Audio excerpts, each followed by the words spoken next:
Hey everyone, this time we've got a very special guest, Kail Walters. And she generously invited us into her house, and she's gonna teach us about cosplaying. Let's do it. Let's get started. We're just walking away now. Yeah, this is really weird. Hey, look, it's a grate.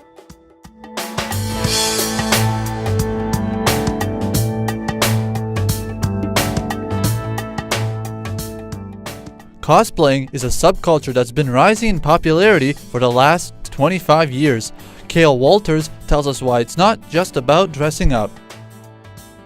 I guess on a more base level, it's being able to dress up and have fun in a costume and be able to immerse yourself into the life of whatever anime, video game, comic, or whatever character that you really like. And the community's pretty fun as well to hang out with. Having made multiple costumes herself, Kail gives us a hands-on look on how to use makeup to recreate a burn mark. So I find drawing out a lot of your plans is a great way to get an idea as to where you're going with it. So I'm first laying down a little bit of liquid latex to my hand, and then I'm actually going to be patting it up. What the paper that I put on my hand does is it actually helps change it up so it looks like the texture of my hand is a little bit different, and that'll make it look so it's a bit more like I actually have a gouge in my hand there. At this point, you can actually see a little bit more as to where your design's going. Is this a special kind of paint? To be honest, it's just basic acrylic. Make sure that you only tap the brush on it very quickly. That way you don't put on too much. Going in one spot, then sometimes that can create it to look far too dark and it'll make it look a little bit less organic.